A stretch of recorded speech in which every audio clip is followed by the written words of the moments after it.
Comme le martin pêcheur prend feu.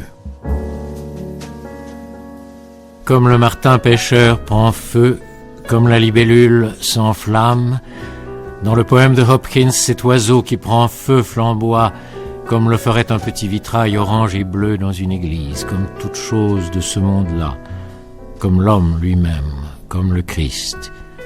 Il affirme son être avec ardeur dans un monde ordonné. Comme cette flamme, cette confiance, ces certitudes conduisent alors l'esprit loin et haut, et comme la parole ainsi entendue dans le froid vous emporte à son tour, vous enflamme ne serait-ce que le temps de la lecture, et de loin.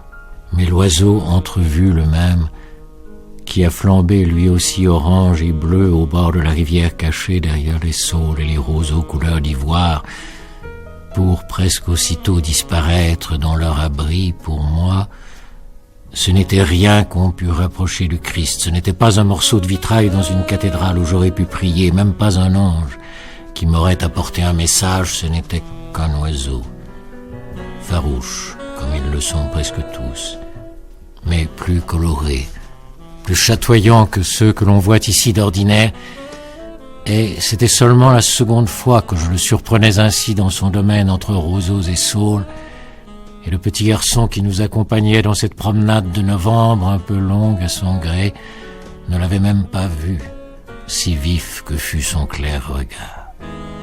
Était-ce comme si j'avais rouvert une fois de plus mes 1001 nuits d'enfant, à la page où la mère d'Aladin était figurée apportant au souverain une coupe pleine de fruits qui sont en réalité des pierres précieuses, ou comme si cet oiseau était venu jusqu'à ses bords d'une rivière familière, échappé d'une volière d'Orient, portant dans son plumage un bleu métallique, un orange radieux tel qu'en ont arboré en des âges depuis longtemps révolus des rois, des princesses et des prêtres, et tels qu'on ne les oublie plus quand on les a vus un jour scintiller au mur des églises de Ravenne.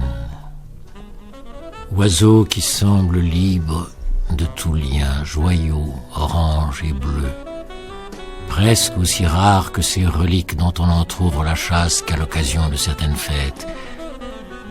Lui, toutefois, nul n'a jamais été tenu de le vénérer. D'ailleurs, on ne peut l'enfermer nulle part sous peine qu'il perde son éclat. Jour de novembre, faste, où un martin pêcheur a pris feu dans les saules.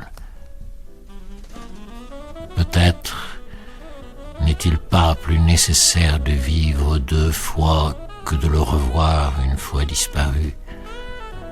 Oiseau ni à chasser ni à piéger qui s'éteint dans la cage des mots. Une seule fois suffirait pour quoi?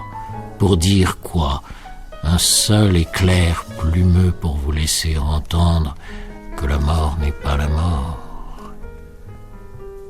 Chasseur ne vise pas, cet oiseau n'est pas un gibier. Regard ne vise pas, recueille seulement l'éclair des plumes entre roseaux et saules.